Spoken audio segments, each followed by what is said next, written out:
गैर सरकारी और गैर हतमी नतीजा है। इलेक्शन कमिश्नर का गैर सरकारी तो नहीं हो सकता। नहीं नहीं नहीं, नोटिफिकेशन के बाद भी होगा। ठीक है, हाँ जी हाँ जी, नोटिफिकेशन हम इंशाल्लाह कल परसों तक जारी कर देंगे। तो सदारत के लिए 4 उम्मीदवार थे, मोहम्मद दानिश, अली फरियाद और फजलुर रहमान, जिनमें अली फरियाद पहली पोजीशन हासिल करके सदर बन चुके हैं।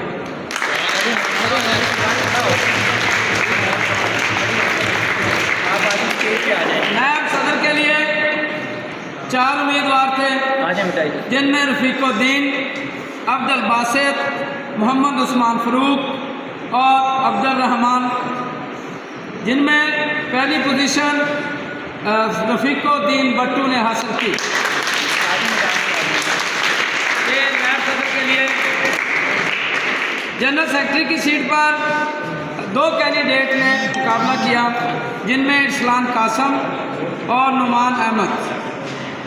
इरसलान कासम बहुत ज़्यादा लीड के साथ पहले नंबर पर है। फिनांस सेक्रेटरी के लिए 3 कैंडिडेटों ने हिस्सा लिया, जिनमें मोहम्मद शमी, चौधरी मुजम्मल, मोहम्मद मुस्तफ़ा और चौधरी मुजम्मल अच्छी लीड के साथ पहले नंबर पर रहे। इन तमाम का तल्लुक अली ग्रुप से है और इनका इंतखाबी निशान चांद है। देखते हैं ये चांद बनकर दिखाते हैं या नहीं। अल्लाह ताला इनका हामी नासर हो। हमने अपना फ़र्ज़ अदा कर दिया और मैं उम्मीद करता हूँ कि ये बच्चे अपने माहिर असातिज़ा की जो है ना वो नसीहतों के मुताबिक अपनी तमाम ड्यूटी सर अंजाम देंगे। शुक्रिया।